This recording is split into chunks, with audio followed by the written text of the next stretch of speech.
नमस्कार, मैं सुधाकर त्रिपाठी, जिला संत कबीर नगर, और आप देख रहे हैं भोजपुरी न्यूज। इस समय खलीलाबाद में हो और मेरे बगल में आप देख सकते हैं सरल स्वभाव के धनी, युवाओं की चहेता, शिक्षक, एमएलसी, भावी प्रत्याशी सरतेंद्र त्रिपाठी जी हैं। अब इनसे पहले तो परिचय हम जानेंगे, उससे थोड़ा बहुत परिचय हमने बता दिया है, परिचय इनका जानेंगे। और ये चुनाव कितने जिलों से लड़ रहे हैं या फिर चुनाव क्यों लड़ना चाहते हैं और पद लेकर के या क्या करना चाहते हैं, ये सब चर्चा हम इन्हीं से जान लेते हैं। चैनल पे आपका स्वागत है। पहले शुभ परिचय आपका। Thank you so much Sudhakar ji. सबसे पहले तो आपको, आपकी ऊर्जा को कोटि कोटि प्रणाम, जो इस पूरे क्षेत्र में आप इतना अच्छा वर्क कर रहे हैं मीडिया जगत में। आपके चैनल के माध्यम से लाखों लोग ऊर्जाओं से और नित्य नई स्टोरीज से परिचय हो रहे हैं, तो सबसे पहले तो आप ही को प्रणाम। अब मैं डॉक्टर सरतेंद्र कुमार त्रिपाठी हूँ, सिद्धार्थ विश्वविद्यालय में असिस्टेंट प्रोफेसर हूँ, शिक्षक एमएससी गोरखपुर अयोध्या खंड इसका भावी प्रत्याशी हूँ, और शिक्षकों के हितों के लिए, उनके संघर्षों के लिए मैदान में उतरा हूँ, ताकि जिनके लिए वो तरसा करते हैं, जिन मांगों को उठाने के लिए वो अक्सर कागज़ से अपने आवेदन प्रस्तुत किया करते हैं, अपने शिक्षक नेताओं के मुंह को ताकते रहते हैं, जोहते रहते हैं, तो डॉक्टर सरतेंद्र कुमार त्रिपाठी उनके काम आ जाए, उनकी मांगों को उठा दे, उसका समाधान उचित करा दे। बस इसी प्रयास के लिए मैं इन 17 जिलों में लगातार दौरा कर रहा हूँ। मतलब उनकी जो बातें हैं उस बातों को पूरा हो, उनकी जो मांग है वो मांगे पूरी हो, इसी वजह से आप दौड़ा कर रहे हैं। बिल्कुल बिल्कुल। पहले मुझे ये बताइए कि इसमें कहाँ तक के शिक्षक आपको मत देंगे, वोट करेंगे? जो ये शिक्षक एमएलसी का चुनाव होता है, इसमें माध्यमिक, डिग्री सेक्शन और डिग्री सेक्शन के लेवल पे जो भी होते हैं, चाहे वो चिकित्सा विश्वविद्यालय हो, पॉलिटेक्निक हो, आईटीआई हो, जितने भी इस स्टैंडर्ड के होते हैं वो इसमें मत कर सकते हैं, और वो कम से कम 3 वर्ष तक शिक्षण कार्य उनका हुआ हो। मतलब कहीं वो शिक्षा दिए हो, मतलब पढ़ाई किए हो, पढ़ाए हो जी, वो 3 वर्ष तक कम से कम उनका शिक्षा कंप्लीट हुआ हो, तभी वो मतदान कर सकते हैं। अच्छा, माध्यमिक जो भी शिक्षक हैं उनकी मांगे क्या है? हाँ, यहाँ पर क्या है कि सिर्फ माध्यमिक नहीं, पहली बात तो सुधाकर बात करूंगा। हाँ सुधाकर जी, मैं यही बताऊँ आपसे, शिक्षक शिक्षक होता है। अभी तक क्या किया गया कि अंग्रेज चले गए, पूछ छुड़ गए, डिवाइड एंड रूल अभी भी चल रहा है। आप माध्यमिक हो, आप उच्चतर के हो, आप इधर उधर हो के हो, नहीं, शिक्षक एक है, चाहे वो माध्यमिक हो, चाहे हायर एजुकेशन का हो, उसकी मांग भी एक है। यहाँ तो अपनी राजनीति सीखने के लिए शिक्षक नेताओं ने क्या किया कि हमको विभिन्न ग्रुपों में बांट दिया, समूहों में बांट दिया, विभिन्न, ये माध्यमिक के हैं, ये उच्चतर के हैं, तो सभी शिक्षकों की एक ही मांग है, शिक्षक जो हैं वो शिक्षण कार्य के लिए नियुक्त किए जाते हैं। हमने बताया है इस देश में शांति कैसे होगा, हमने बताया इस देश में लोकतांत्रिक स्वरूप से देश का विकास तय होगा, ये कार्य हमें ही करने दिया जाए। इस देश का विकास, इस देश में जो भी इतिहास बनने लायक है वो शिक्षक बनाता है सुधाकर जी। तो अगर वो शिक्षण कार्य के अतिरिक्त बाकी कार्य करेगा तो फिर देश का विकास कैसे करेगा? आप जानते हैं, जिन बच्चों को हम पढ़ाते हैं उनमें इस देश का अतीत सोया हुआ है, राष्ट्र का जो वर्तमान है वो बिल्कुल हलचल मचाया हुआ है, और भविष्य के लिए अदृश्य बीज बोया जा रहा है। ये कार्य अगर हम नहीं करेंगे, कहते हैं कि प्रकृति में पत्थर और इंसान ऐसे ही मिलता है, हम शिक्षक उसको गढ़ते हैं। आप हमसे विभिन्न कार्य कराओगे नहीं, जो जरूरी है, सरकार के हम सहयोगी हैं, हम सरकार के अनुसार चलते हैं, हम पूरी व्यवस्था के अनुसार चलते हैं, लेकिन हमारा जो मुख्य वर्क है वो शिक्षण कार्य है। जब शिक्षण कार्य की बात आएगी तो इंफ्रास्ट्रक्चर की बात आएगी, जब शिक्षण कार्य की बात आएगी तो उनके लिए बेसिक रिक्वायरमेंट आएगा, सम्मानजनक तरीके से वो अपनी ड्यूटी का निर्वहन कर सकें।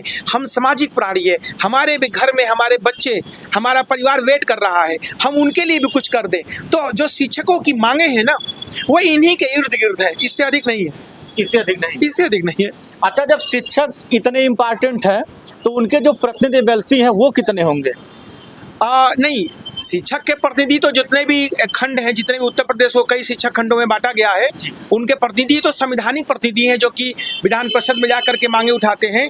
और बाकी शिक्षकों के तथाकथित बहुत सारे नेतागण हैं, कुछ नेतागण अच्छे कार्य भी कर रहे हैं, नो डाउट। हायर एजुकेशन में भी, माध्यमिक में भी अच्छा कार्य हो रहा है। अभी तक कितना जिला आप दौड़ चुके हैं, मतलब कितने लोगों से मिल चुके हैं? बहुत ही अच्छा प्रश्न है सुधाकर जी। अभी तक 17 जिलों में लगभग 2-3 बार हम लोग दौड़ चुके हैं। 2-3 बार दौड़ चुके हैं। हाँ, 2-3 बार दौड़ चुके हैं। पहला जो मोमेंट, मैं लगातार विगत 4-5 सालों से मैं प्रयास कर रहा हूँ। मैं शिक्षकों का जा करके उनसे मिलता था। सुख में भले ना पहुँच पाऊँ, दुख में तो जरूर पहुँचता था।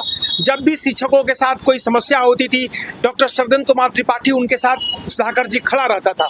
आज भी खड़ा है वो। तो पहली बात तो मैं लगातार ये 4-5 सालों से दौरा कर रहा हूँ, लगभग हर जिलों में सारे। मैं एक आर्कियोलॉजिस्ट भी हूँ, एंशिएंट इंडियन हिस्ट्री मेरा सब्जेक्ट है। मैं धर्मसिंहवा में आकर के काम किया।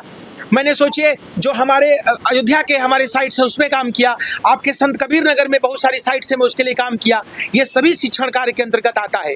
दूसरा जो हमारा दौरा चला वो मतदाता सूची अपडेट कराने के लिए, क्योंकि इस जो एमएलसी शिक्षक खंड का जो मतदाता सूची अपडेशन होता है, इसका एक पर्टिकुलर टाइम होता है।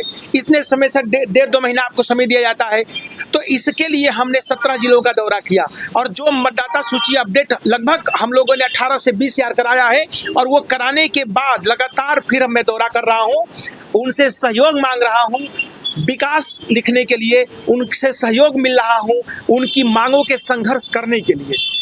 अच्छा, कितने लगभग शिक्षक वोटर कितने इसमें मतदान करते होंगे? इस बार हमारे प्रयत्नों के तमाम और भी लोग हैं, उनके प्रयत्नों से लगभग 52,000 मतदाता इन 17 जिलों में बने हैं। अच्छा, उमंग कैसे जगा कि मतलब एमएलसी का मुझे पद मिल जाए? उमंग कैसे जगा? देखिए, जैसे क्या आपका लक्ष्य होगा, जैसे आप क्या काम करेंगे शिक्षा को लेकर के? जैसे बहुत पीछे हैं, 4 शिक्षकों की मांग है, तो उमंग कैसे जगा? उमंग सुधाकर जी बहुत पहले से ही है जी। और ये मैं लखनऊ विश्वविद्यालय का छात्र रहा हूँ। लखनऊ विश्वविद्यालय के अंतर्गत हम लोगों ने छात्र राजनीति किया, उसमें भाग लिया। और सबसे बड़ी बात है, ये प्रश्न करके मैं 2 सेंटेंस अक्सर बोलता हूँ। मेरे प्रतिनिधि विपिन कुमार जी हमारे साथी में है। मैं 2 चीज बोलता हूँ, ये पॉलिटिक्स नहीं है, ये राजनीति नहीं है, इलेक्शन नहीं है, ये हमारे लिए इमोशंस है। ये शिक्षक नीति है। क्यों? क्योंकि मैं एक शिक्षक माता पिता, एक शिक्षक दंपति का संतान हूँ। मैंने बचपन से ही शिक्षकों की समस्याएं सुधाकर जी देखा है। मुझको पता है कि जो शिक्षक होता है ना, वो इस देश का कैसे सिर्फ सुबह से लेकर के देश तक अपने बारे में नहीं सोचता, सिर्फ देश और समाज के बारे में सोचा करता है। आज देखिए ना, हम शिक्षकों के बारे में कितने लोग सोच रहे हैं। आज देखिए ना कि हम शिक्षकों को मुख्य धारा में होने के बावजूद सिर्फ नारों में रह गया है, सिर्फ शब्दों में रह गया है। ये उमंग जगने का सबसे बड़ा माध्यम था कि भाई इस देश का विकास, जो भी विकास बनने लायक है, इतिहास बनने लायक है, हम शिक्षकों का योगदान है। हम कोई पृथक बात नहीं करते हैं। तो 2 प्रकार का उमंग है। एक तो अंदर से आता है कि अगर हम शिक्षक माता पिता का, मैं शिक्षक पुत्र हूँ, तो शिक्षकों के हितों के कार्य के लिए कुछ तो काम आ जाऊं। और दूसरा, इस पूरी व्यवस्था में हमको क्या कर दिया गया है। जैसे मुझको देख लीजिए, मैंने सारे क्लासेस में लेता हूँ, मैं सभी बच्चों को अपना टाइम टेबल से पढ़ाता हूँ, मेरे साथ के लोग यही कार्य करते हैं। मैंने आज तक किसी भी इक्का दुक्का अपवाद हो सकता है, कोई ऐसा नहीं मैंने शिक्षक को देखा है जिसने अपनी ड्यूटीज न निभाई हो। मूल्यांकन का दौर चल रहा है, मैं शिक्षकों को प्रणाम करता हूँ। शिक्षक साथियों, आपने मेहनत से यहाँ पर ठंडी में आपने एग्जाम कराया, आज मूल्यांकन कर रहे हो। आज मैं खैलाबाद के 2 सेंटर पे मैंने विजिट किया सुधाकर जी, मैंने उनको देखा, दिख नहीं रहा था बहुत सारे शिक्षकों को, चश्मा लगा करके एक एक बारीकी से मैंने उनको नंबर करते हुए देखा। इस बात को वो लोग समझ पाए जो पॉलिसी बनाते हैं कि भैया वो जो नंबर देख रहा है चश्मा लगा करके, एक एक मार्क्स, एक एक सेंटेंस, एक एक वाक्य का मूल्यांकन कर रहा है, तो वाक्य का, सेंटेंस का, एक एक शब्दों का मूल्यांकन नहीं कर रहा है, इस देश की थाटी का मूल्यांकन कर रहा है, इस देश का इतिहास लिख रहा है, वो इस देश का फ्यूचर कैसा होगा वो बना रहा है। वो इस बात को आप सही सही समझिए, यही मेरे उमंग का, इसके पीछे आने का सबसे बड़ा मकसद है। सबसे बड़ा मकसद नहीं, देखिए आप युवा हैं तो युवा जोश के साथ अपनी बात को रख रहे हैं। ये जितने शिक्षक देखेंगे उनको भी सोचने की जरूरत है कि जब प्रतिनिधि मेरा उस काबिल रहेगा तभी मांग पूरी होगी। अच्छा, शिक्षकों से क्या कहेंगे? देखिए, शिक्षकों से मैं अक्सर कहता रहता हूँ, मैं अपने सोशल मीडिया पर भी कहता रहता हूँ, मैं आपके इस प्रतिष्ठित चैनल के माध्यम से एक ही कहूँगा, अब की बार युवा की दरकार। और युवा की यहाँ डिफिनेशन अलग है। शिक्षक कभी रिटायर नहीं होता, शिक्षक हमेशा युवा रहता है। आप देखिए ना, लोग कहते हैं कि अगर आपको वकील बनना है तो वकालत के माहौल में रहिए, जज बनना है आपको वकालत के माहौल में रहिए, डॉक्टर बनना है डॉक्टर के माहौल में रहिए। शिक्षा जगत ऐसा है कि हमेशा नौजवान आते रहते हैं। हमेशा युवा आते रहते हैं। अगर शिक्षक रिटायरमेंट की अवस्था में भी रहेगा, युवाओं के साथ रहता है तो युवा रहता है। तो अब की बार सच में युवा की दरकार है, जो उनके लिए जोश से बात कर सके, जो उनकी मांगों को उठा सके, शिक्षक होने पर गर्व महसूस कर सके, कम से कम यहाँ से खड़े होकर के बता सके कि देखो हमारे भगवान बुद्ध भी सबसे बड़े शिक्षक थे, हमारे मर्यादा पुरुषोत्तम प्रभु श्री राम भी, जितने भी हमारे यहाँ भगवान हुए सभी एक महान शिक्षक के रूप में भी, या शिक्षा दीक्षा उन्होंने शिक्षकों से, कुलगुरुओं से लिया है। अर्थात शिक्षक सच में इस सृष्टि की एक महान अभिव्यक्ति है। तो मैं सबसे यही कहना चाहता हूं, आप गर्व करिए कि आप शिक्षक हैं। शिक्षक हितों के लिए, शिक्षक संघर्षों के लिए, उसकी पूर्णता के लिए अब की बार युवा की दरकार नारों के साथ खड़े होइए। आपका डॉक्टर सज्जन कुमार त्रिपाठी हर पल सहयोग करने को तैयार है। आपकी कोई कुछ पंक्तियां बड़ी वायरल हुई थी, तो थोड़ा सा उस पंक्तियों के विषय में बताएंगे तो बेहतर रहेगा। हाँ, एक्चुअली क्या होता है कि जब भी किसी को कुछ मिल जाता है या जब भी लगातार मिलता रहता है तो थोड़ा सा लोग क्या होता है कि समझ जाते हैं कि मैं बाई बर्थ है। अरे यह देश का संविधान, इस देश की व्यवस्था इस देश को चलाने के लिए है, किसी व्यक्ति विशेष के लिए नहीं है। कानून सबके लिए बराबर है। तो मैं अक्सर कहता हूं, जब भी मगरूर के माथे की सिकन बोलेगी, इंकलाब आएगा, सूरज की किरण बोलेगी, हमसे कायम है गुलिस्तां में बहारों का चलन। शिक्षकों की बात है, हमसे कायम है गुलिस्तां में बहारों का चलन। हम ना बोलेंगे, हमारी खुशबू चमन बोलेगी। शिक्षक शब्दों से पढ़ाता है, शिक्षक आचरण से पढ़ाता है। शिक्षक इस समाज सृष्टि को अपने शब्दों से, आचरण से, अपने हर एक्टिविटी से पढ़ाता है। इन पंक्तियों का ही उद्देश्य है, यही उद्देश्य है। नहीं, बहुत अच्छा लगा आपसे बात करके, और फिर अब मुलाकात होती रहेगी। आपने इनकी बातों को सुना या सुनेंगे, आप लोग अपनी राय दीजिए। कमेंट नहीं कहूँगा, आप लोग राय देंगे तो बेहतर रहेगा। और देखिए, ऐसे लोगों का चुनाव में चयन करिए जो आपके लिए कुछ काम कर सके। बहुत बहुत आपका आभार मेरे चैनल पे बोलने के लिए, बात करने के लिए। आगे भी मुलाकात आपसे होगी, शुभकामनाएं हैं आपको।